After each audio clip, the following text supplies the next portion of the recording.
Welcome to study G K by Sushil creations. ಈಗ ನಾನು CTET ಅಪ್ಲಿಕೇಶನ್ನ ಯಾವ ಥರ ತುಂಬಬೇಕು ಅಂತ ಹೇಳ್ತಾಯಿದ್ದೀನಿ. ಪ್ರತಿಯೊಂದು ಒಂದು ಸ್ಟೆಪ್ಸ್ಗಳನ್ನು ಸರಿಯಾಗಿ ಕೇಳ್ಕೊಳ್ಳಿ. ಮತ್ತು ತಪ್ಪಾದರೆ ಅಮೌಂಟನ್ನು ಕಳ್ಕೊಬೇಕಾಗುತ್ತೆ, ಮತ್ತೆ ರಿಜಿಸ್ಟ್ರೇಷನ್ ಮಾಡಿಸ್ಬೇಕಾಗುತ್ತೆ. ಸೊ ಕರೆಕ್ಟಾಗಿ ನೋಡಿ ಸ್ಟೆಪ್ಸ್ಗಳನ್ನು. ಮೊದಲಿಗೆ ನೀವು CTET ಅಂತ ಟೈಪ್ ಮಾಡಿ .nic.in ಅಂತ ಟೈಪ್ ಮಾಡಿದ ನಂತರ ನೀವು ಈ ವೆಬ್ಸೈಟನ್ನು ಓಪನ್ ಆಗುತ್ತೆ. ವೆಬ್ಸೈಟ್ ಓಪನ್ ಆದ ನಂತರ ನೀವು ಕೆಳಗಡೆ ಸ್ಕ್ರೋಲ್ ಮಾಡಿ ಬಂದರೆ ಈ ಥರ ನಿಮಗೆ ಒಂದು ಆಪ್ಷನ್ ಇರುತ್ತೆ. ಇದನ್ನು ಕ್ಲಿಕ್ ಮಾಡಬೇಕು. ಇದು ಕ್ಲಿಕ್ ಆದ ನಂತರ ನೆಕ್ಸ್ಟು ನೋಡಿ ಈ ಥರ ಇದು ಕ್ಲಿಕ್ ಆದ ನಂತರ ನೆಕ್ಸ್ಟ್ ಸ್ಲೈಡ್ ಯಾವುದು ಬರುತ್ತೆ ಅಂದರೆ ಇದು ಬರುತ್ತೆ, ಸ್ಟೆಪ್ಸ್ ಟು ಅಪ್ಲೈ ಆನ್ಲೈನ್. ಈ ಥರ first step, second step, third step, fourth step ಅಂದರೆ 4 ಸ್ಟೆಪ್ಸ್ಗಳಿರ್ತವೆ. ಇಲ್ಲಿ ಬರುತ್ತೆ ನೆಕ್ಸ್ಟ್ ಪೇಜ್ 2, 3, 4 ತೋರಿಸ್ತೀನಿ ನಿಮಗೆ. ಮೊದಲು ರಿಜಿಸ್ಟ್ರೇಷನ್ ಮಾಡಿಸ್ಕೋಬೇಕು. ಇಲ್ಲಿದೆ ನೋಡಿ, ಇದನ್ನೇನು ಚೇಂಜ್ ಮಾಡೋಕ್ಕಾಗಲ್ಲ, ಇದೇ ಫಿಕ್ಸ್ ಇರುತ್ತೆ ಯಾವಾಗಲೂ ಈಗ ಪ್ರೆಸೆಂಟು. ಸೊ ನ್ಯೂ ರಿಜಿಸ್ಟ್ರೇಷನ್ ಅಂತೇಳಿ ಇಲ್ಲಿ ಕ್ಲಿಕ್ ಮಾಡಬೇಕು. ನೀವು ಇದರ ಮೇಲೆ ಕ್ಲಿಕ್ ಮಾಡಬೇಕು. ಇದು ಕ್ಲಿಕ್ ಆದ ನಂತರ ನೋಡಿ ನೆಕ್ಸ್ಟು ಈ ಥರ ಒಂದು ವಿಂಡೋಸ್ ಓಪನ್ ಆಗುತ್ತೆ. ಈ ಥರ ಆ ವಿಂಡೋಸಲ್ಲಿ ಓಪನ್ ಆಗಿದಾಗ ನೀವು ಇಲ್ಲಿ I have downloaded information bulletin, read and understand all the instruction there as well as ಇದನ್ನು ಓದಿ ನಾನು ಪ್ರೊಸೀಡ್ ಮಾಡ್ತಾ ಇದ್ದೀನಿ ಅಂತೇಳಿ ಇಲ್ಲಿ ಕ್ಲಿಕ್ ಮಾಡಬೇಕು. ಇಲ್ಲಿ ಕ್ಲಿಕ್ ಆದ ನಂತರ ನೀವು ಕ್ಲಿಕ್ ಹಿಯರ್ ಟು ಪ್ರೊಸೀಡ್ ಅಂತ ಇಲ್ಲಿ ಕ್ಲಿಕ್ ಮಾಡಬೇಕು. ಇಲ್ಲಿ ಕ್ಲಿಕ್ ಮಾಡಿ ಇಲ್ಲಿ ಟಿಕ್ ಆಗುತ್ತೆ, ಟಿಕ್ ಮಾಡಿ ಇಲ್ಲಿ ಕ್ಲಿಕ್ ಮಾಡಬೇಕು. ಇದಾದ ನಂತರ ನೆಕ್ಸ್ಟು ಈ ಥರ ಒಂದು ವಿಂಡೋ ಓಪನ್ ಆಗುತ್ತೆ. ಈ ಥರ ಒಂದು ವಿಂಡೋ ಓಪನ್ ಆದಾಗ ನೀವೇನು ಮಾಡೋಕ್ಕಪ್ಪ ಅಂದರೆ ಇಲ್ಲಿ ಕ್ಯಾಂಡಿಡೇಟ್ಸ್ ನೇಮ್ ನಿಮ್ಮ SSLC ಮಾರ್ಕ್ಸ್ಗಳಲ್ಲಿ ಯಾವ ಥರ ಇದೆ ಆ ಥರ ತುಂಬಿ, ಕ್ಯಾಪಿಟಲ್ ಸ್ಮಾಲು ನಡೆಯುತ್ತೆ, ನೀವು ಕ್ಯಾಪಿಟಲ್ ತುಂಬಿ ಸ್ಮಾಲರ್ ತುಂಬಿ ನಡೆಯುತ್ತೆ, ಬಟ್ ಸ್ಪೆಲ್ಲಿಂಗ್ ಮಿಸ್ಟೇಕ್ ಆಗಬಾರ್ದು. ಇಲ್ಲಿ candidates name, father name, mother's name, date of birth, ಆಮೇಲೆ gender, identity type. Identity type ಅಂದರೆ ಇಲ್ಲಿ ಏನಿದೆ ಸ್ವಲ್ಪ ಟ್ವಿಸ್ಟ್ ಮಾಡಿದ್ದಾನೆ ಈ ಸರಿ. ಅಂದರೆ ನೀವು ಎಂಪ್ಲಾಯ್ಡ್ ಇದ್ದೀರಾ, ಅನ್ಎಂಪ್ಲಾಯ್ಡ್ ಇದ್ದೀರಾ, ಅಥವಾ ಅದರ್ ಅಂತ ಕೊಟ್ಟಿದ್ದಾನೆ. ನೀವು ಅದರ್ ಅಂತ ಟೈಪ್ ಮಾಡ್ತೀರಿ ಮಾಡಿ, ಇಲ್ಲಾಂದರೆ ಎಂಪ್ಲಾಯ್ಡ್ ಅಥವಾ ಅನ್ಎಂಪ್ಲಾಯ್ಡ್ ಅಂತ ಮಾಡ್ಬೋದು. ಟೀಚರ್ ಆ್ಯಸ್ ಅದರ್ ಈ ಥರ ಕೊಟ್ಟಿದ್ದಾನೆ. ಸೊ ಇದೇನು ನಿಮಗೆ ಆ್ಯಕ್ಚುಲಿ ಸಂಬಂಧ ಇರೋದಿಲ್ಲ, ಯಾಕಂದರೆ ಅವ್ನು ಸರ್ವೆ ಮಾಡ್ತಾ ಇರ್ತಾನೆ ಈ ಒಂದು ನಿಮ್ಮ ಇನ್ಫಾರ್ಮೇಷನಿಂದ. ಯಾವ ಥರ ಟೀಚರ್ಸ್ಗಳು ಬೇರೆ ಪೋಸ್ಟಿಂದ ಈ ಥರ ಟೀಚರ್ಸ್ ಯಾಕೆ ಬರ್ತಾಯಿದ್ದಾರೆ ಏನು ಹಿಂಗೇನಾದರೂ ಮೆನ್ಷನ್ 3 ಆಪ್ಷನ್ಸ್ ಇರುತ್ತೆ. Don't worry about that. ಅದರ ಅಂತ ಟಿಕ್ ಮಾಡಿದ್ರೆ ನಿಮ್ಗೆ ಯಾವುದೇ ಟೆನ್ಷನ್ ಇಲ್ಲ. ನೆಕ್ಸ್ಟು ಕಾಂಟ್ಯಾಕ್ಟ್ ಡೀಟೇಲ್ಸ್ ಇರುತ್ತೆ. ಅಡ್ರೆಸ್ ಹಾಕಿ, ಫಸ್ಟು, ಸೆಕೆಂಡು, ಥರ್ಡು, ಪರ್ಮನೆಂಟ್ ಇಲ್ಲಿ ಈಗ ನಾರ್ಮಲ್ ಅಡ್ರೆಸ್ ಈಗ ಎಲ್ಲಿದ್ದರೆ ಅದರದ್ದು ಅಡ್ರೆಸ್ ಹಾಕಿ. ಪರ್ಮನೆಂಟ್ ಬೇಕಾದ್ರೆ ಮತ್ತೊಂದು ಕೆಳಗೆ ಇರುತ್ತೆ, ಕಂಟ್ರಿ, ಆಮೇಲೆ ಸ್ಟೇಟು, ಡಿಸ್ಟ್ರಿಕ್ಟು. ಈಗೇನು 1 by 1 ಫಿಲ್ ಮಾಡ್ಕೋತ ಬನ್ನಿ. ಇಲ್ಲಿ ಬಂದು ಮೊದಲು ಸ್ಟೇಟ್ ಬುಕ್ ಮಾಡೋದು, ಫಿಲ್ ಮಾಡೋದು, ಆಮೇಲೆ ಇಲ್ಲಿ ನ್ಯಾಷನಾಲಿಟಿ ಫಿಲ್ ಮಾಡೋದು. ಆ ಥರ ಮಾಡಬೇಡಿ. ಈ ಥರ ಮಾಡಿದಾಗ ಏನೋ ರಿಫ್ರೆಶ್ ಆಗಿ ಮೇಲೆ ಅಲ್ಲಿ ತುಂಬಿರೋಲ್ಲ ಹೋಗಿಬಿಡುತ್ತೆ. ಸೊ ಟೈಮ್ ಪಾಸ್ ಆಗಿಬಿಡುತ್ತೆ ನಿಮ್ಮದು. ನೆಕ್ಸ್ಟು ಪಿನ್ ಕೋಡು, lander, email compulsory, mobile number compulsory. ಈ ಇಮೇಲ್ನ ಬೇರೆಯವ್ರದ್ದು ಕೊಡೋಕ್ಕೆ ಹೋಗಬೇಡಿ. ಯಾಕೆಪ್ಪ ಅಂದರೆ ಈ ಇಮೇಲ್ಗೆ ಮತ್ತು ಮೊಬೈಲ್ ನಂಬರ್ಗೆ ಒಂದೊಂದು OTP ಬರುತ್ತೆ. ಇಮೇಲ್ಗೆ ಒಂದು OTP ಬರುತ್ತೆ, ಮೊಬೈಲ್ ನಂಬರ್ಗೆ ಒಂದು OTP ಬರುತ್ತೆ. ಆ ಎರಡೂ ಡಿಫ್ರೆಂಟ್ ಆಗಿರುತ್ತೆ, 2 OTPಗಳು ಡಿಫ್ರೆಂಟ್ ಆಗಿರುತ್ತೆ. ಸೊ ಆ 2 OTPಗಳನ್ನು ನೀವು ರಿಜಿಸ್ಟ್ರೇಷನ್ ಆದ ನಂತರ ಅಲ್ಲಿ ತುಂಬಬೇಕಾಗುತ್ತೆ. ಮೊಬೈಲಲ್ಲಿ ಬಂದಿರುವಂಥ OTPಯನ್ನು ಹಾಕಬೇಕಾಗುತ್ತೆ, ಮತ್ತು ಇಮೇಲ್ಗೆ ಬಂದಿರುವಂಥ OTPಯನ್ನು ಕೂಡ ಹಾಕಬೇಕಾಗುತ್ತೆ. ಸೊ ನಿಮ್ಮದೇ ಕೊಡಿ, ನೀವು ಏನು ಪ್ರೆಸೆಂಟಿಗೆ ಆ್ಯಕ್ಸೆಸ್ ಮಾಡ್ತಾ ಇರ್ತೀರ ಅದೇ ಒಂದು ಇಮೇಲ್ ಅಡ್ರೆಸ್ಸನ್ನು ಕೊಡಿ. ಅದೇ ಒಂದು 2 ಮಿನಿಟ್ಸಲ್ಲೇ ನಿಮಗೆ OTP ಬರುತ್ತೆ. ಅವು 2 OTPಗಳು ಡಿಫ್ರೆಂಟ್ ಆಗಿರ್ತವೆ, ಅದನ್ನು ತುಂಬಬೇಕಾಗುತ್ತೆ. Be care about this. Pin code, address, pin code, password ಏನಂದರೆ ಫಾರ್ ಎಕ್ಸಾಂಪಲ್ ನೋಡಿ, ಈಗ ನಂಬರ್ಸ್ಗಳಿಂದ ಕೂಡಿರಬೇಕು, ನಂಬರ್ಸ್ಗಳನ್ನ ಕೂಡಿರಬೇಕು, ಮತ್ತು ಲೆಟರ್ಸ್ ಇರಬೇಕು, ABCD ಅಂತ ಲೆಟರ್ಸು. ಆ ಲೆಟರ್ಸಲ್ಲಿ ಒಂದು ಕ್ಯಾಪಿಟಲ್ ಇರಲೇಬೇಕು, ಸ್ಮಾಲು ಇರಬೇಕು, ಕ್ಯಾಪಿಟಲು ಇರಬೇಕು. ಮತ್ತು ಮೂರನೇದೇನಪ್ಪ ಅಂದರೆ ಒಂದು ಈ ಥರ ಸಿಂಬಲ್ಸ್ ಬರ್ತವೆ, ಈ ಆ್ಯಟು, ಸ್ಲ್ಯಾಶು, ಇದು ಎಪಾಸ್ಟ್ರಫಿ, ಈ ಥರ ಸಿಂಬಲ್ಗಳು ಒಂದು ಯೂಸ್ ಮಾಡಿರಬೇಕು ಅಂತ ಹೇಳ್ತಾರೆ. ನನಗನ್ಸಿ ಈ ಟ್ರಿಕ್ ಏನು ಹೇಳಬೇಕಂದ್ರೆ ನಿಮಗೆ ಸಿಂಪಲ್ಲು ಇಲ್ಲಿ ನೋಡಿ, ಕನ್ಫರ್ಮ್ ಪಾಸ್ವರ್ಡ್, ಸೇಮ್ ಪಾಸ್ವರ್ಡ್ ಬರೀಬೇಕು. ಇಲ್ಲಿನೂ ಅದೇ. ಸೊ ಇಲ್ಲಿ ನೀವು ಏನು ಟ್ರಿಕ್ ಯೂಸ್ ಮಾಡಬೇಕಪ್ಪ ಅಂದರೆ ಒಂದು ಪಾಸ್ವರ್ಡ್ಗೆ ಒಂದು ಡೇಟ್ ಆಫ್ ಬರ್ತ್ ಬರೀರಿ. Date of birth for example ನಿಮ್ಮದು 10/11/1998 ಅಂತ ಇದ್ದರೆ ಇದನ್ನು ಬರೀರಿ, 10/11/1998. ಆಮೇಲೆ ಅದಾದ ನಂತರ ಆ್ಯಟ್ ಅಂತ ಬರೆದು ನಿಮ್ಮ ಹೆಸರೇನಿದೆ ಅದರ ಒಂದು ಮೊದಲನೇ 3 ಅಥವಾ 4 ಅಕ್ಷರ ಬರೀರಿ. ಫಾರ್ ಎಕ್ಸಾಂಪಲ್ ಈಗ ಏನೋ ಅನಿಲ್ ಅಂತ ಇದೆ, ಎ ಕ್ಯಾಪಿಟಲ್ ಇರಬೇಕು, ಆಮೇಲೆ ಸ್ಮಾಲು ANI ಅಂತ ಬರೀರಿ, ಅಥವಾ ಅನಿಲ್ ಅಥವಾ ಈ ಥರ ಬರೀರಿ. ಓಕೆ, ಈ ಥರ ಎಕ್ಸಾಂಪಲ್ ತೊಗೊಂಡು ಬರೀರಿ. ಸೇಮ್ ಇಲ್ಲಿ ಮೇಲೆ ಪಾಸ್ವರ್ಡ್ ಅದು ಬರಬೇಕು, ಸೇಮ್ ಕೆಳಗಡೆನೂ ಅದೇ ಬರಬೇಕಾಗಿದೆ. ಸೆಕ್ಯೂರಿಟಿ ಕ್ವಶನ್ನು, ನಿಮ್ಮ ಕಾರ್ ನಂಬರ್ ಏನು, ನಿಮ್ಮದು ಪೆಟ್ ನೇಮ್ ಏನು, ನಿಮ್ಮ ಫೇವ್ರೆಟ್ ಫುಡ್ ಯಾವುದು, ಈ ಥರ ಕೇಳ್ತಾರೆ. ಸೊ ಅದಕ್ಕೆ ಒಂದು ಕಾರ್ ನಂಬರ್ ಅಂತ ಇಟ್ಕೊಂಡು ನಿಮ್ಮದು ಡೇಟ್ ಆಫ್ ಬರ್ತು ನಂಬರ್ ಇಟ್ಕೊಂಬಿಡಿ. ಈಗ ಇಲ್ಲಿ ಡೇಟ್ ಆಫ್ ಬರ್ತು ನಂಬರ್ ಅಂದರೆ ಡೇಟ್ ಆಫ್ ಬರ್ತ್ ಇಯರ್ ಇಟ್ಕೊಂಡು 1998 ಆ ಥರ ಕಾರ್ ನಂಬರ್ ಇಟ್ಕೊಂಡು ನಂಬರ್ ಇಟ್ಕೊಂಬಿಡಿ. ನೀವು ಆ ನಂಬರ್ ಈ ನಂಬರ್ ವಿಚಾರ ಮಾಡಬೇಡಿ. ಇದು ಜಸ್ಟ್ ಒಂದು ಎಕ್ಸಾಮ್, ಮೊದಲು ನೀವು ಎಕ್ಸಾಮ್ ಬರೀಬೇಕು, ಅದು ಇಂಪಾರ್ಟೆಂಟ್. ಮೊದಲು ತುಂಬಬೇಕು ಇದನ್ನು. ಅದು ಮಸ್ಟ್ ಸೆಕ್ಯೂರಿಟಿ ಪಿನ್ ಅಂತ ಇರುತ್ತೆ. ಇಲ್ಲಿ ಏನಿಲ್ಲ 4RQ321, ಇದು ಹೆಂಗೆ ಕ್ಯಾಪಿಟಲ್ ಇದೆ ಅದೇ ರೀತಿ 4RQ321 ಅದೇ ರೀತಿ ತುಂಬಬೇಕಾಗುತ್ತೆ. ಸಬ್ಮಿಟ್ ಅಂತ ಇಲ್ಲಿ ಕೊಡಬೇಕಾಗಿತ್ತು. ಇದನ್ನೇನಾದರೂ ಹೊಡೆದ್ರೆ ಇಲ್ಲಿ ಏನಿದೆಯಲ್ಲ ಇದನ್ನು ಹೊಡೆದ್ರೆ ಇದು ಈ ಕೋಡ್ ಚೇಂಜ್ ಆಗುತ್ತೆ. ಈ ಕೋಡ್ ಚೇಂಜ್ ಆದರೆ ಮತ್ತೆ ಇದು ಏನಿರುತ್ತೆ ಅದು ಬರೀಬೇಕಾಗುತ್ತೆ. ಸೊ ಇದನ್ನು ಹೊಡೆಯೋಕ್ಕೆ ಹೋಗಬೇಡಿ. ಏನೋ ರಿಫ್ರೆಶು ಅಥವಾ ಏನೋ ನೆಟ್ವರ್ಕ್ ಪ್ರಾಬ್ಲಮ್ ಆಗಿ ಸ್ಟಕ್ ಆಗಿತ್ತು ಅಂದರೆ ಮೊಬೈಲ್, ಅವಾಗ ಇದನ್ನು ಹೊಡೆದು ಇಲ್ಲಿ ಚೇಂಜ್ ಆಗುತ್ತೆ. ಇದು ಚೇಂಜ್ ಆದಾಗ ಅದನ್ನು ಇಲ್ಲಿ ಮೇಲೆ ತುಂಬಕ್ಕಾಗುತ್ತೆ. ನೋಡಿ ಇಲ್ಲಿ ಸಬ್ಮಿಟ್ ಕೊಡ್ತೀರಾ. ಸಬ್ಮಿಟ್ ಕೊಟ್ಟ ನಂತರ ನೆಕ್ಸ್ಟು ಬೇರೆ ಸ್ಲೈಡ್ ಓಪನ್ ಆಗುತ್ತೆ.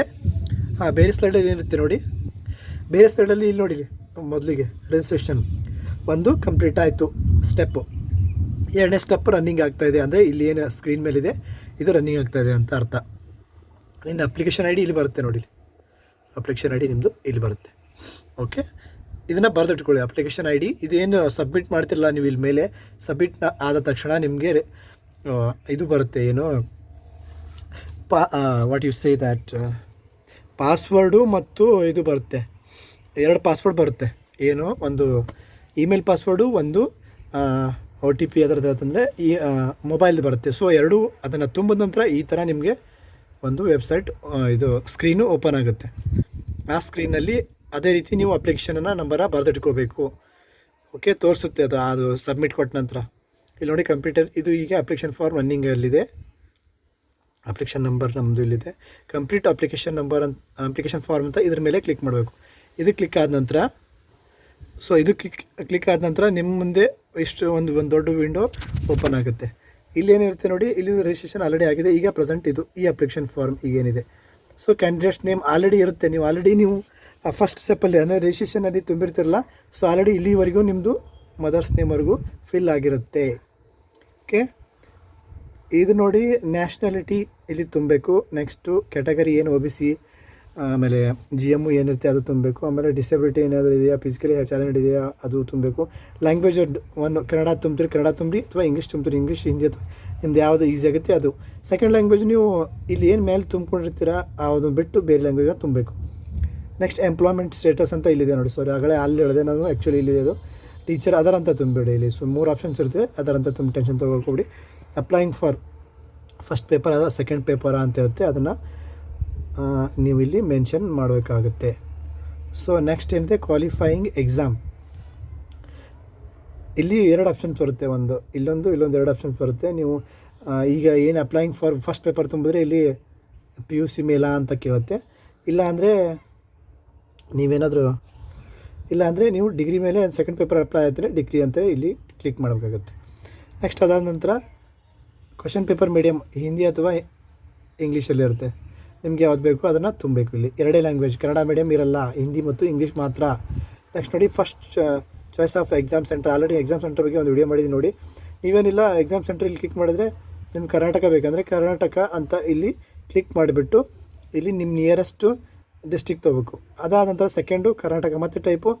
ಈಗ ಫಾರ್ ಎಕ್ಸಾಂಪಲ್ ಬೆಂಗಳೂರು ಇದ್ದಿದ್ರೆ ಬೆಂಗಳೂರು ಇಲ್ಲಿ ಮೇಲೆ ಕೊಟ್ಟಿರ್ತಾರೆ, ಅದರ ನಿಯರು ಯಾವ್ದು ಬರುತ್ತೆ ನೋಡಿ, ಹುಬ್ಳಿ ಬರುತ್ತೋ, ಧಾರವಾಡ ಬರುತ್ತೋ, ಮಂಗಳೂರು ಬರುತ್ತೋ, ಉಡುಪಿ ಬರುತ್ತೋ. ಸೆಕೆಂಡ್ ಇಲ್ಲಿ ಮತ್ತೆ ಕರ್ನಾಟಕ ಮತ್ತು ಅದರ ನಿಯರೆಸ್ಟ್, ಮತ್ತೆ ಕರ್ನಾಟಕ ಮತ್ತು ಅದರ ನಿಯರೆಸ್ಟು ತುಂಬಬೇಕು. ಅದಾದ ನಂತರ ಪಾಸ್ ಸ್ಟೇಟಸ್. ನೀವೀಗ ಡಿಗ್ರಿ ಕಲಿತಾ ಇದ್ದೀರಾ, D.Ed ಕಲಿತಾ ಇದ್ದೀರೋ ಅಥವಾ B.Ed ಕಲಿತಾ ಇದ್ದರೆ ಅಪಿಯರಿಂಗ್ ಅಂತ ಹಾಕಿ, ಪಾಸ್ ಹಾಕಿದರೆ ಪಾಸ್ಡ್ ಅಂತ ಹಾಕಿ. 2 ಆಪ್ಷನ್ಸ್ ಬರುತ್ತೆ, ಒಂದು ಪಾಸ್ಟು, ಇನ್ನೊಂದು ಅಪಿಯರಿಂಗ್ ಅಂತ. ಸೊ ಕಲಿತಾ ಇದ್ದರೆ ಅಪಿಯರಿಂಗ್, ಪಾಸ್ ಆಗಿದ್ರೆ ಪಾಸ್ಡ್. ಈಗ ಇಯರ್ ಆಫ್ ಪಾಸಿಂಗ್ ಇದೆ 2018ರಲ್ಲಿ ಪಾಸ್ ಆದರೂ 19ರಲ್ಲಿ ಪಾಸ್ ಆದರೂ ಯಾವ ಥರ ಅಂತ ಇಲ್ಲಿ ಕೇಳುತ್ತೆ. ಇಲ್ಲಿ ಫಿಲ್ ಮಾಡಬೇಕು. Course, stream, name. ಇಲ್ಲಿ 1 ವರ್ಷದ B.Ed ಕಲ್ತಿರಾ, 2 ವರ್ಷ B.Ed ಕಲ್ತಿರೋ, ಡಿಗ್ರಿ ಮೇಲೆ B.Ed ಕಲ್ತಿರೋ, ಅಥವಾ PU ಮೇಲೆ D.Ed ಕಲ್ತಿದ್ದೀರಾ, ಅಥವಾ BA ಮುಗಿಸಿ ನೀವು D.Ed ಮೇಲೆ ಹಾಕ್ತಿದ್ದೀರಾ, ಆ ಥರ ಒಂದು ಆಪ್ಷನ್ಸ್ ಇರುತ್ತೆ, ಅದನ್ನು ಕ್ಲಿಕ್ ಮಾಡ್ಬೋದು. ಅದಾದ ನಂತರ ಯೂನಿವರ್ಸಿಟಿ ನಿಮ್ಮದು ಯಾವ ಯೂನಿವರ್ಸಿಟಿ ಅಂತ ಬೋರ್ಡ್ ಅಂತಂದರೆ ಈಗ ನೀವು ಕಾಲೇಜ್ ಕಲ್ತಿರೋದು ಇದು. ಫಾರ್ ಎಕ್ಸಾಂಪಲ್ ಬಿಜಾಪುರಲ್ಲಿ SM ಒಡಿಸ್ತಾ ಇದ್ದಾರೆ. ಎಸ್ ಎಸ್ ಕಾಲೇಜ್ ಅಂತ ಇದ್ದರೆ ಅಥವಾ ಮಹಿಳಾ ಯೂನಿವರ್ಸಿಟಿ ಇದ್ದರೆ ಅಥವಾ ಎಸ್ ಎಸ್ ಕಾಲೇಜ್ ಯಾವ್ದು ಇರುತ್ತೆ ಅದನ್ನು ಇಲ್ಲಿ ಮೆನ್ಷನ್ ಮಾಡಬೇಕು. ಇಲ್ಲಿ ಆಪ್ಷನ್ಸಲ್ಲಿ ಸಿಗುತ್ತೆ ನಿಮಗೆ, ಅದು ಸರ್ಚ್ ಮಾಡಬೇಕು ನೀವು. ಎಸ್ ಅಲ್ಲಿದ್ದರೆ ಎಸ್ ಅಂತ ಹೊಡೆದು ಸರ್ಚ್ ಪೂರ ನೂರಾರು ಒಂದು ಕಾಲೇಜ್ಗಳ ಹೆಸರು ಬರುತ್ತೆ, ಅಲ್ಲಿ ಕ್ಲಿಕ್ ಮಾಡಿ ನಿಮ್ಮದು ಕಾಲೇಜನ್ನು ಮೆನ್ಷನ್ ಮಾಡಬೇಕು. ಅದಾದ ನಂತರ ನೋಡಿ ಇಲ್ಲಿ ರಿಸಲ್ಟ್ ಮೋಡ್ ಯಾವ ಥರ ಇದೆ ಅಂದರೆ, ರಿಸಲ್ಟ್ ಮೋಡ್ ಅಂತ ಕ್ಲಿಕ್ ಮಾಡಿದ್ರೆ ನೀವು ಪರ್ಸಂಟೇಜ್ ಅಲ್ಲಿ ಮುಗಿದಿದೆಯಾ ರಿಸಲ್ಟ್ ಮೋಡು ಅಥವಾ ಗ್ರೇಡಲ್ಲಿ ಮುಗಿದಿದೆಯಾ ಅಂತ ಹೇಳಿದ್ರೆ ಪರ್ಸಂಟೇಜ್, ಗ್ರೇಡ್ ಇದ್ದರೆ grade. Institution code pin code ಅಂತ ಇರುತ್ತೆ. ನೀವೇನು ಮಾರ್ಕ್ಸ್ ಕಾರ್ಡ್ ಪಾಸ್ ಆಗಿರ್ತಾರಲ್ಲ ಅದರ ಒಂದು ಮಾರ್ಕ್ಸ್ಗಳಿರುತ್ತೆ 5215, 5210, 5270. ಬೆಂಗಳೂರು ಸೈಡ್ ಹೋದರೆ ನಿಮಗೆ 3245 ಈ ಥರ 4-5 ಒಂದು 4 ನಂಬರ್ ಇರುತ್ತೆ, ಒಂದೊಂದು 5 ನಂಬರ್ ಇರುತ್ತೆ. ನೀವು ಡಿಪೆಂಡ್ಸ್ ಆನ್ ನಿಮ್ಮ ಮಾರ್ಕ್ಸ್ ಕಾರ್ಡ್ ಮೇಲೆ ಇರುತ್ತೆ. ಅಥವಾ ಅದೇನೋ ತೊಗೊಳ್ಳಿಲ್ಲ ಅಂದರೆ ನೀವು ಆ ನಂಬರ್ ತೊಗೊಳ್ಳಿಲ್ಲ ಅಂದರೆ ನೀವು ಡೈರೆಕ್ಟಾಗಿ ಪಿನ್ ಕೋಡ್ ಹಾಕಿಬಿಡಿ ನಿಮ್ಮದು ಆ ಒಂದು ಡಿಸ್ಟಿಕ್ದು. ಓಕೆ, ನೆಕ್ಸ್ಟ್ ನೋಡಿ ಪಾಸ್ ಸ್ಟೇಟಸ್. ಓಕೆ, ಈಗೇನಾಯಿತು ನಿಮ್ಮದು ಡಿಪ್ಲೊಮಾ ಇದ್ರದ್ದು PU ಮೇಲೆ ಮುಗೀತು. ಈಗ ನೆಕ್ಸ್ಟ್ ನೋಡಿ, ಈಗ D.Ed ನೀವು ಬೇರೆ ಕಡೆ ಮುಗೀತು ಮತ್ತು B.Ed ಬೇರೆ ಕಡೆ ಮುಗೀತು ಅಂದರೆ ಇಲ್ಲಿ D.Edದು ಎಲ್ಲ ಅಪ್ಲಿಕೇಶನ್ ಯಾವೊಂದು ಮ್ಯಾಟ್ರನ್ನು ಹಾಕಬೇಕು. ಇಲ್ಲಿ D.Edದು ಮ್ಯಾಟ್ರ್ ಇಲ್ಲಿ ಹಾಕಬೇಕು. ಇಲ್ಲಿ ಏನಾಗುತ್ತೆ, ಇಲ್ಲಿ B.Ed ಮ್ಯಾಟ್ರ್ ಹಾಕಬೇಕಾಗುತ್ತೆ. ಸೊ ಇಲ್ಲಿ ಕೊಟ್ಟು degree education minimum qualification same ಅದೇ ಥರ ಇಲ್ಲಿ ಹಾಕಬೇಕಾಗುತ್ತೆ. ಸೊ ಅದ ನಂತರ ಸೆಕ್ಯೂರಿಟಿ ಪಿನ್ ಏನಿರುತ್ತೆ ಅಂದರೆ ನೆಕ್ಸ್ಟ್ ನೋಡಿ ಎಂಟರ್ ಸೆಕ್ಯೂರಿಟಿ ಪಿನ್ ಏನಂತೆ ಇದನ್ನೇ ಇಲ್ಲಿ ಕ್ಯಾಪಿಟಲ್ ಆ ಥರ ತುಂಬಿ ಸಬ್ಮಿಟ್ ಅಂತ ಒತ್ತಬೇಕು. ನೆಕ್ಸ್ಟ್ ನೋಡಿ ಇಲ್ಲಿ ಫಿಲ್ಲಿಂಗ್ ಮಾಡೋಕ್ಕಿಂತ ಮುಂಚೆ ಇಲ್ಲಿ ಆಪ್ಷನ್ಸ್ಗಳಿದೆ ನೋಡಿ. ಇಲ್ಲಿ ಅಪ್ಲೈಯಿಂಗ್ ಫಾರ್ ಕ್ವಾಲಿಫಿಕೇಷನ್ ಎಕ್ಸಾಮು ಇದನ್ನೆಲ್ಲ ಎಕ್ಸ್ಪ್ಲೇನ್ ಮಾಡಿದ್ದೀನಿ ನೋಡಿ. ಒಂದು ದೊಡ್ಡ ಸ್ಕ್ರೀನ್ ಇದೆ ನೋಡಿ ಇಲ್ಲಿ. ನೋಡಿದೆ ಇಲ್ಲಿ ಆಪ್ಷನ್ಸ್ ಕೊಟ್ಟಿದ್ದಾನೆ. Minimum education qualification for 5th 7th ಏನು ಬೇಕಂದರೆ ಇಲ್ಲಿ ಪೇಪರ್ 1 ಅಥವಾ ಪೇಪರ್ 2 ಅಂತ ಮೆನ್ಷನ್ ಮಾಡಿದ್ರೆ ಇದು ಕೆಳಗೆ ಓಪನ್ ಆಗುತ್ತೆ. ಇಲ್ಲಿ ಏನಿದೆ ಆಪ್ಷನ್ಸ್ ಇದೆ 3, 4, 5, 1, 2 ಇಲ್ಲಿ ಮೇಲೆ ಇರುತ್ತೆ. ನಿಮ್ದು ಯಾವುದು ಮುಗಿದಿದೆ ಅದಕ್ಕೆ ನಂಬರ್ ಆ ನಂಬರನ್ನು ಹಾಕಬೇಕು. 1 to 5 ಇರುತ್ತೆ ಇಲ್ಲಿ ನಂಬರು. ಇಲ್ಲಿ 1 to 5 ನಿಮ್ದು ಯಾವುದು ಕರೆಕ್ಟಾಗಿ ನಿಮ್ದು ಯಾವುದು ಎಜುಕೇಷನ್ ಮುಗಿದಿದೆ ಅದನ್ನು ನಂಬರ್ ಹಾಕಬೇಕು. ಮತ್ತು ಸೇಮ್ ಇಲ್ಲಿ 1 to 6 ಇರುತ್ತೆ. ಇಲ್ಲಿ ಯಾವುದು ಮುಗಿರುತ್ತೆ ಆ ನಂಬರನ್ನು ಹಾಕಬೇಕು. Degree education, diploma. ನೆಕ್ಸ್ಟ್ ನೋಡಿ ಕೊನೆಗೆ ಏನಿರುತ್ತೆ ಇಲ್ಲಿ ನೀವು ಒಂದು ಇದನ್ನು ನೋಡಬೇಕಾಗುತ್ತೆ, ಒಂದು ಡಿಕ್ಲರೇಷನ್ ಫಾರ್ಮನ್ನು. ಇಲ್ಲಿ ಮೈ ನೇಮ್ ಕರೆಕ್ಟ್ ಆಗಿದೆ, ಫಾದರ್ ನೇಮ್ ಕರೆಕ್ಟ್ ಆಗಿದೆ, mother name, date of birth, gender, category, person with disability, examination, cities, education ಎಲ್ಲ ಡೀಟೇಲ್ಸ್ಗಳನ್ನ ನೀವು ತುಂಬಿದ್ದೀರಾ ಇಲ್ವಾ, ನೋ, ಎಸ್. ನೋಡಿ ನೀವು ಇಲ್ಲದೇ ಇದ್ರೂ ನೋ ಅಂತ ತುಂಬಿದಿರಿ ಇಲ್ವಾ, ಕರೆಕ್ಟಾಗಿದೆ ಇಲ್ವಾ ಅಂತ ಚೆಕ್ ಮಾಡ್ಕೊಳ್ಳೋ ಅಂತ ಹೇಳಿ ಇಲ್ಲಿ ನೀವು ಟಿಕ್ ಮಾಡ್ಕೊತಾ ಹೋಗ್ಬೇಕು. ಇಲ್ಲಿ ಟಿಕ್ ಮಾಡಿದೆ ನೋಡಿ, ಇಲ್ಲಿ ಮಾಡಿದ್ದಿಲ್ಲ. ಸೊ ನಿಮ್ಗೆ ತೋರಿಸ್ಬೇಕಂತ ಬ್ಲ್ಯಾಂಕ್ ಬಿಟ್ಟಿದೆ. ಟಿಕ್ ಮಾಡಿ ಕೊನೆಗೆ ಏನಾಗುತ್ತೆ ಇಲ್ಲಿ ಒಂದು ಐ ಅಗ್ರಿ ಅಂತ ಇಲ್ಲಿ ಟಿಕ್ ಮಾಡಬೇಕು. ಇಲ್ಲಿ ಟಿಕ್ ಆದ ನಂತರ ನೀವು ಇಲ್ಲಿ ಏನಾದರೂ ತುಂಬಿ ಹಿಂದಿನ ಒಂದು ಇನ್ಫಾರ್ಮೇಷನ್ ಚೇಂಜ್ ಮಾಡಬೇಕಾಗಿತ್ತಂದರೆ ಎಡಿಟ್ ಅಪ್ಲಿಕೇಶನ್ ಫಾರ್ಮ್ ಡಾಟಾ ಅದನ್ನ ಹೊಡೆದ್ರೆ ಇಲ್ಲಿ ಕ್ಲಿಕ್ ಮಾಡಿದ್ರೆ ನೀವು ಏನೇನು ತುಂಬಿದರೆ ಅದೆಲ್ಲ ಎಡಿಟ್ ಮಾಡಿ ಮತ್ತೊಮ್ಮೆ ತುಂಬೋದು. ನೋಡಿ ಐ ಅಗ್ರಿ ಅಂತ ತುಂಬಿಡಿ ಫೈನಲ್ ಸಬ್ಮಿಟಾಗಿ ಕೊಡಬೇಕು. ನೋಡಿ ಅದಾದ ನಂತರ ಫೈನಲ್ ಸಬ್ಮಿಟ್ ಕೊಟ್ಟ ನಂತರ ರಿಜಿಸ್ಟ್ರೇಷನ್ ಆಯಿತು, ಅಪ್ಲಿಕೇಶನ್ ಫಾರ್ಮ್ ಅಂತೂ ತುಂಬಾಯಿತು. ಈಗ ಡಾಕ್ಯುಮೆಂಟ್ ಅಪ್ಲೋಡ್ ಅಂತ ಇದೆ. ಸೊ ಆ ಡಾಕ್ಯುಮೆಂಟ್ ಅಪ್ಲೋಡ್ ಒಂದು ವಿಂಡೋ ಏನು ಓಪನ್ ಇಲ್ಲಿ ನೋಡಿ, ಇದು ಕಂಪ್ಲೀಟ್. ಸೊ ಅದನ್ನು ಹೆಂಗೆ ಕಂಪ್ಲೀಟ್ ಮಾಡಬೇಕಂದ್ರೆ ನೋಡಿ ಅಪ್ಲೋಡ್ ಡಾಕ್ಯುಮೆಂಟ್ಸ್ ಅಂತ ಇಲ್ಲಿ ನೀವು ಕ್ಲಿಕ್ ಮಾಡಬೇಕಾಗುತ್ತೆ. ಇದು ಕ್ಲಿಕ್ ಮಾಡಿದ ನಂತರ ಈ ಒಂದು ಕೆಳಗಿನ ಥರ ವಿಂಡೋ ಓಪನ್ ಆಗುತ್ತೆ. ಇಲ್ಲಿ ಗ್ರೀನು ಕರೆಕ್ಟಾಗಿದೆ, ಇದು ರನ್ನಿಂಗ್ ಆಗಿದೆ. ಚೂಸ್ ಫೈಲ್ ಈ ಫೈಲನ್ನು ಕ್ಲಿಕ್ ಮಾಡಬೇಕು. ಇಲ್ಲಿ ಕ್ಲಿಕ್ ಮಾಡಿದ ನಂತರ ನೀವು ನಿಮ್ಮ ಒಂದು ಗ್ಯಾಲರಿಯಲ್ಲಿ ಹೋಗಿ ನಿಮ್ಮ ಫೋಟೋವನ್ನು ಅಪ್ಲೋಡ್ ಮಾಡಿ ಇಲ್ಲೇನು ಕೇಳುತ್ತೆ ಇದನ್ನು ಕ್ಲಿಕ್ ಮಾಡ್ತೀರಾ. ನೀವು ಕ್ಲಿಕ್ ಮಾಡಿದ ನಂತರ ಇಲ್ಲಿ ಅಪ್ಲೋಡ್ ಅಂತ ಬಟನ್ ಬರುತ್ತೆ. ಸೊ ಈ ಅಪ್ಲೋಡ್ ಬಟನ್ ಕ್ಲಿಕ್ ಮಾಡಿದ್ರೆ ಇಲ್ಲಿ ಒಂದು ಏನು ಜಾಗ ಇದೆ, ಈ ಜಾಗದಲ್ಲಿ ಏನು ಬರುತ್ತೆ ಇದು ಕ್ಲಿಕ್ ಮಾಡಿದ ನಂತರ ಅಪ್ಲೋಡ್ ಸಕ್ಸಸ್ಫುಲಿ ಅಂತ ಬರುತ್ತೆ, ಅಪ್ಲೋಡೆಡ್ ಅಂತ ಇಲ್ಲಿ ಬರುತ್ತೆ. ಸೊ ನೀವು ಇಲ್ಲಿ ಇಮೇಜ್ ಕಾಣಿಸಲ್ಲ, ಇದು ಇಮೇಜ್ ಕಾಣಿಸಲ್ಲ, ಅಪ್ಲೋಡೆಡ್ ಅಂತ ಮಾತ್ರ ಬರುತ್ತೆ. ಸೊ ನೀವು ಅಪ್ಲೋಡ್ ಆಗಿಲ್ಲ ಅಂತ ಮೇಲಿಂದ ಮೇಲೆ ಅದನ್ನೇ ಮಾಡ್ತಾ ಹೋಗ್ಬೇಡಿ. ಅಪ್ಲೋಡೆಡ್ ಅಂತ ಇಲ್ಲಿ ಬಂದರೆ ಮುಗೀತು. ಇಲ್ಲಿ ಅಪ್ಲೋಡೆಡ್ ಅಂತ ಬಂದರೆ ಮುಗೀತು. ಇಲ್ಲಿ ಅಪ್ಲೋಡ್ ಅಂತ ಕ್ಲಿಕ್ ಮಾಡ್ತೀರಾ, ಇಲ್ಲಿ ಅಪ್ಲೋಡ್ ಅಂತ ಬರುತ್ತೆ, ಮುಗೀತು. ನಿಮಗೆ ಯಾವ ಇಮೇಜನ್ನು ತೋರಿಸೋದಲ್ಲ ಅದು. ಆಮೇಲೆ ಮತ್ತೆ ಇಲ್ಲಿ ಸೇಮ್ ಸಿಗ್ನೇಚರು ಇಲ್ಲಿ ಕ್ಲಿಕ್ ಮಾಡ್ತೀರಾ, ಇಲ್ಲಿ ಅಪ್ಲೋಡ್ ಅಂತ ಬರುತ್ತೆ, ಅಪ್ಲೋಡ್ ಕ್ಲಿಕ್ ಮಾಡ್ತೀರಾ, ಇಲ್ಲಿ ಅಪ್ಲೋಡೆಡ್ ಅಂತ ಬರುತ್ತೆ, ಮುಗೀತು ಅಷ್ಟೇ. ನಿಮಗೆ ಯಾವುದೇ ಒಂದು ಸೈನ್ದು ಅಥವಾ ಫೋಟೋದ ಇಮೇಜ್ ಕಾಣಿಸಲ್ಲ ಅಲ್ಲಿ. ನೆಕ್ಸ್ಟ್ ನೋಡಿ ಈ ಸ್ಟೆಪ್ ಕೊನೆ ಸ್ಟೆಪ್ಪು ಫೀ. ಇದು ಮುಗಿದೆ ಫೀ ಪೇಮೆಂಟು. ಸೊ ಇಲ್ಲಿ ಕಂಪ್ಲೀಟ್ ಅದಿದೆ. ನೆಕ್ಸ್ಟ್ ನೋಡಿ ಇಲ್ಲಿ ನೀವು ಮತ್ತೇನಾದರೂ ನಿಮ್ಮದು ಚೇಂಜಸ್ ಮಾಡಬೇಕಂತ ಅಂದರೆ ಎಡಿಟ್ ಮಾಡಬೇಕಂತ ಏನೋ ತಪ್ಪಾಗಿದೆ ಒಳ್ಳೆ ಚೇಂಜಸ್ ಮಾಡಬೇಕು, ಅಥವಾ ಸೆಂಟರ್ಸ್ಗಳನ್ನ ಚೇಂಜ್ ಮಾಡಿಸ್ಬೇಕಾಗಿತ್ತು, ಯಾವುದೇ ಒಂದು ಇನ್ಫಾರ್ಮೇಷನ್ ಚೇಂಜ್ ಮಾಡಿಸ್ಬೇಕಂದ್ರೆ ಎಡಿಟ್ ಅಪ್ಲಿಕೇಶನ್ ಫಾರ್ಮನ್ನು ಕೂಡ ಚೇಂಜ್ ಮಾಡೋದು, ಅಪ್ಲೋಡೆಡ್ ಡಾಕ್ಯುಮೆಂಟ್ಸನ್ನ ಚೇಂಜ್ ಮಾಡ್ಬೋದು, ಎಲ್ಲವನ್ನು ಚೇಂಜ್ ಮಾಡ್ಬೋದು ಮತ್ತೆ ಹೋಗಿ. ನೀವು ಇನ್ನೊಂದೇನು ಟ್ರಿಕ್ಕಪ್ಪ ಅಂದರೆ, ನೀವು ಅಪ್ಲಿಕೇಶನ್ ಫೀಸ್ ತುಂಬಿದ ನಂತರ ಇಲ್ಲೇನು ಕೊಟ್ಟಿದ್ದಾನೆ, ಅಪ್ಲಿಕೇಶನ್ ಫೀಸ್ ತುಂಬಿದ ಮೇಲೆ ನೀವು ಫಿಲ್ಮ್ ಎಡಿಟ್ ಮಾಡೋಕ್ಕಾಗಲ್ಲ ಅಂತ ಕೊಟ್ಟಿದ್ದಾನೆ. ಸೊ ಇದೇನಾಗುತ್ತೆ, ಈಗ ಮಾಡೋಕ್ಕಾಗಲ್ಲ. ಅಪ್ಲಿಕೇಶನ್ ಎಲ್ಲ ಫಾರ್ಮ್ದು ಡೇಟ್ಸ್ ಮುಗಿದ ನಂತರ ಅಂದರೆ ಫೀಸ್ ಡೇಟ್ಸ್ ಅಂದರೆ ಅಪ್ಲಿಕೇಶನ್ ಡೇಟ್ಸ್ ಮುಗಿದು ಫೀಸ್ ಡೇಟಿಗೆ 4 ದಿನ ಅವಕಾಶ ಇರುತ್ತೆ. ಅದಾದ ನಂತರ 1 ವಾರ ನಿಮಗೆ ಟೈಮ್ ಇರುತ್ತೆ. ನೀವು ಮತ್ತೆ ನಿಮ್ಮ ಒಂದು ಇನ್ಫಾರ್ಮೇಷನನ್ನು ಚೇಂಜ್ ಮಾಡ್ಬೋದು, ಎಕ್ಸಾಮ್ ಸೆಂಟರ್ ಚೇಂಜ್ ಮಾಡ್ಬೋದು, ಕೆಲವೊಂದು ಡೀಟೇಲ್ಸ್ಗಳನ್ನು ನೀವು ಚೇಂಜ್ ಮಾಡ್ಕೋಬಹುದು ಅಪ್ಲಿಕೇಶನ್ ಎಲ್ಲ ಮುಗಿದ ನಂತರ. ಪೇಮೆಂಟ್ ಈಗ ನೀವು ಎಕ್ಸಾಮಿನೇಷನ್ ಫೀಸ್ ತುಂಬೋಕ್ಕಿಂತ ಮುಂಚೆ ಏನು ಬೇಕಾದರೂ ಚೇಂಜ್ ಮಾಡ್ಬೋದು. ಎಕ್ಸಾಮಿನೇಷನ್ ಫೀಸ್ ತುಂಬಿದ ನಂತರ ನೀವು ಅಪ್ಲಿಕೇಶನ್ ಫಾರ್ಮ್ ಮುಗಿದ ನಂತರನೇ ನೀವು ಚೇಂಜ್ ಮಾಡ್ಬೋದು. ಅಲ್ಲಿವರೆಗೂ ನೀವು 30 ಡೇಸ್ವರೆಗೂ ಚೇಂಜ್ ಮಾಡೋಕ್ಕಾಗಲ್ಲ. ನೆಕ್ಸ್ಟ್ ನೋಡಿ, ಇಲ್ಲಿ ಕ್ಲಿಕ್ ಮಾಡಬೇಕು. ಎಕ್ಸಾಮ್ ಫೀ ಅಂತ ಇದೆ, ಇಲ್ಲಿ ಕ್ಲಿಕ್ ಮಾಡಿದ ನಂತರ ಈಗ 2 ಎಕ್ಸಾಮ್ ಕೊಟ್ಟಿದ್ದೀನಿ. ಸೊ ಅದಕ್ಕೆ 1200 ರೂಪಾಯಿ. ಒಂದೇ ಎಕ್ಸಾಮ್ ಇತ್ತಂದರೆ ನಿಮಗೆ ಕೇವಲ ಇದು ಓಪನ್ ಆಗುತ್ತೆ. ಸೊ ಈ ಥರ ಓಪನ್ ಆದಾಗ ಇಲ್ಲಿ ನೋಡಿ, ಕಂಪ್ಲೀಟ್ ಅಪ್ಲಿಕೇಶನ್ ಫಾರ್ಮ್ ಕಂಪ್ಲೀಟ್, ಇದು ಕಂಪ್ಲೀಟ್. ನೆಕ್ಸ್ಟು ನೀವು ಯೂಸಿಂಗ್ ರಿಯಲ್ ಟೈಮ್ ಈ ಚಾಲನ್ ಅಂತಿದೆ. ನೀವು ಈ ಚಾಲನ್ ಅಂತ ಯೂಸ್ ಮಾಡೋದಕ್ಕಿಂತ ನೀವು ಆನ್ಲೈನ್ ಪೇಮೆಂಟನ್ನು ಮಾಡೋದು ಭಾಳ ಉತ್ತಮ. ಈಗ ನಾನು ಯಾಕಂದರೆ ಇಲ್ಲೇ ಒಂದು 5 to 10 ಮಿನಿಟ್ಸಲ್ಲಿ ನಿಮ್ಮದು ಫೀಸ್ ಎಲ್ಲ ತುಂಬಿಡುತ್ತೆ. ಡೈರೆಕ್ಟಾಗಿ ನೀವು ಡೆಬಿಟ್ ಕಾರ್ಡ್ ಮುಖಾಂತರ, ATM ಮುಖಾಂತರ ಅಥವಾ ಫೋನ್ಪೇ ಮುಖಾಂತರನೂ ಕೂಡ ನೀವು ತುಂಬಬಹುದು. ಓಕೆ ನೋಡಿ, ಇಲ್ಲಿ ಕ್ಲಿಕ್ ಮಾಡಿಬಿಟ್ಟು ನೀವು ಪ್ರೊಸೀಡ್ ಫಾರ್ ಪೇಮೆಂಟ್ ಅಂತ ಕ್ಲಿಕ್ ಮಾಡಿದ್ರೆ ಮುಂದೆ ನಿಮಗೆ ಈ ಥರ ಒಂದು ವಿಂಡೋ ಓಪನ್ ಆಗುತ್ತೆ. ಇಲ್ಲಿ ಪ್ರೊಸೀಡ್ ಫಾರ್ ಪೇಮೆಂಟ್ ಇಲ್ಲಿ ಕ್ಲಿಕ್ ಮಾಡಿ ಪ್ರೊಸೀಡ್ ಫಾರ್ ಪೇಮೆಂಟ್ ಅಂತ ಕ್ಲಿಕ್ ಮಾಡಬೇಕು. ಇದಾದ ನಂತರ ನಿಮಗೆ ಈ ಥರ ಒಂದು ವಿಂಡೋ ಓಪನ್ ಆಗುತ್ತೆ. ಸೊ ಇಲ್ಲಿ ನೀವು ಡೈರೆಕ್ಟಾಗಿ ಡೆಬಿಟ್ ಕಾರ್ಡ್ ಏನಿದೆ ಅಂದರೆ ATM ಪಿನ್ ಏನಿದೆ, ATM ಕಾರ್ಡ್ ಏನಿದೆ ಅದನ್ನು ತೊಗೊಂಡು ಇಲ್ಲಿ ATM card number, expiry date, year, CVC ಅಥವಾ CVV ನಂಬರ್ ಹಾಕಿ, ಹೋಲ್ಡರ್ ನೇಮ್ ಹಾಕಿ ನೀವು ಮೇಕ್ ಪೇಮೆಂಟನ್ನು ಮಾಡಬಹುದು. ನಿಮ್ಗೆ OTP ಬರುತ್ತೆ, OTP ಎಂಟರ್ ಆದ ನಂತರ ನೀವು ಪೇಮೆಂಟನ್ನು ಆರಾಮಾಗಿ ಮಾಡ್ಬೋದು. ನೆಕ್ಸ್ಟ್ ನೋಡಿ, ಈಸಿ ಥಿಂಗ್ ಅಂದರೆ UPI ID ಅಂದರೆ ನಿಮ್ಮದೇನು ಫೋನ್ಪೇ ಇದೆ ಆ ಫೋನ್ಪೇಯನ್ನು ಇಲ್ಲಿ ಕ್ಲಿಕ್ ಮಾಡಿದ್ರೆ ನೆಕ್ಸ್ಟ್ ಏನು ಬರುತ್ತೆ, ಈ ಥರ ವಿಂಡೋ ಬರುತ್ತೆ. UPI ID ಅಂತಂದರೆ ಇಲ್ಲಿ ಬರುತ್ತೆ UPI ID. ಈ ಥರ ಫೋನ್ಪೇಯಲ್ಲಿ ನೀವು ಇಲ್ಲಿ ಕ್ಲಿಕ್ ಮಾಡಿಬಿಟ್ಟು ಡೈರೆಕ್ಟ್ ಮೇಕ್ ಅ ಪೇಮೆಂಟ್ ಅಂತ ಮಾಡಿದ್ರೆ ಈ ಥರ ಒಂದು ಸ್ಕ್ರೀನ್ ಬರುತ್ತೆ. ಪ್ರೊಸೀಡ್ ವಿತ್ ಪೇಮೆಂಟ್ ಅಂತ ಮಾಡೋದು. ಫೀಸ್ ಅಕಸ್ಮಾತ್ ಕೆಲವೊಂದು ಬ್ಯಾಂಕ್ಸ್ಗಳು ಫೀಸ್ ಇಡ್ತಾ ಇರ್ತವೆ ಆನ್ಲೈನ್ ಟ್ರಾನ್ಸಾಕ್ಷನ್ಸ್ಗೆ 10 ರೂಪಾಯಿ, 15 ರೂಪಾಯಿ, 20 ರೂಪಾಯಿ. ಸೊ ಇಲ್ಲಿ ಯಾವುದೇ ಫೀಸ್ ಇಲ್ಲ. ಸೊ ಅದಕ್ಕೆ ಪ್ರೊಸೀಡ್ ವಿತ್ ಪೇಮೆಂಟ್ಸ್ ಅಂತ ಹೇಳಬೇಕು. ನೆಕ್ಸ್ಟ್ ಅದ ನಂತರ ಈ ಥರ ಸ್ಕ್ರೀನ್ ಬರುತ್ತೆ. ಇಲ್ಲಿ ಏನು ತುಂಬಬೇಕಂದ್ರೆ ನೀವು ಒಂದು ನಿಮ್ಮದು ಫೋನ್ಪೇ ಅಕೌಂಟಲ್ಲಿ ಹೋಗಿ ಅಲ್ಲಿ ಅಕೌಂಟ್ಸ್ ಅಂತ ಇರುತ್ತೆ, ಅಲ್ಲಿ ಕ್ಲಿಕ್ ಮಾಡಿದಾಗ ನಿಮ್ಗೆ ಗೊತ್ತಾಗುತ್ತೆ. ನಿಮ್ಮದು ID ಇರುತ್ತೆ ನೋಡಿ, ಮೇಲೆ ಆ್ಯಕ್ಟಿವೇಟ್ ಇರುತ್ತೆ, ಅದನ್ನು ಒತ್ತಬೇಡಿ. ಆಕ್ಟಿವೇಟ್ ಅಂತ ಯಾವುದೂ ಇಲ್ಲ. ಫಾರ್ ಎಕ್ಸಾಂಪಲ್ ಈಗ ನಿಮ್ಮ ನಂಬರು 9900189140 ಇತ್ತಂದರೆ, ಆಮೇಲೆ ಇಲ್ಲಿ ಇದ್ರ ಮುಂದೆ ನಂಬರ್ ಅಷ್ಟೇ ಇತ್ತಂದರೆ ಇಲ್ಲಿ ಏನಿರುತ್ತೆ @YBL ಅಂತ ಇರುತ್ತೆ. ಸೊ ನೀವು ನಿಮ್ಮ ನಂಬರನ್ನು ಬರೆದ್ಬಿಟ್ಟು ಅಂತ ಬರೆದು YBL ಅಂತ ಬರಬೇಕು. ಸೊ ಇದಾದ ನಂತರ ಮೇಕ್ ಪೇಮೆಂಟ್ ಅಂತ ಇಲ್ಲಿ ಕ್ಲಿಕ್ ಮಾಡಬೇಕು. ಇಲ್ಲಾಂದರೆ ಇನ್ನೊಂದು ಏನಪ್ಪ ಅಂದರೆ ನಿಮ್ಮ ಮೊಬೈಲು ಬೇರೆಯವ್ರ ಅಲ್ಲೇ ಫ್ರೆಂಡ್ಸ್ ಅಥವಾ ಯಾರ್ದಾದ್ರೂ ಮೊಬೈಲ್ ಇಸ್ಕೊಂಡು ಇಲ್ಲಿದೆ ನೋಡಿ, ಕ್ಲಿಕ್ ಹಿಯರ್ ಟು ಸ್ಕ್ಯಾನ್ ಅಂತ.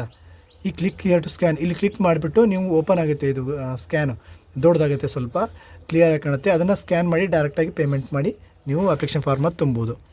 ನೆಕ್ಸ್ಟ್ ನೋಡಿ, ರಿಕ್ವೆಸ್ಟೆಡ್ ಬಾಯ್. ಇದಾದ ನಂತರ ಇಲ್ಲಿದ್ದೆ ನಾನು ಮೇಕ್ ಪೇಮೆಂಟ್ ಅಂತ ಮಾಡಿದ ನಂತರ ನಿಮಗೊಂದು ವಿಂಡೋ ಓಪನ್ ಆದ ನಂತರ ಅದೇನು ಹೇಳುತ್ತಪ್ಪ ಅಂದರೆ ಒಂದು ಟಿಕ್ 5 ನಿಮಿಷದ ಒಂದು ವಿಂಡೋ ಓಪನ್ ಆಗುತ್ತೆ. ಕಡಿಮೆ ಆಗ್ತಾ 5 ನಿಮಿಷ ಟೈಮ್ ಇರುತ್ತೆ, ಅದರಲ್ಲಿ ನೀವು ಪೇಮೆಂಟ್ ಮಾಡಬೇಕಂತ.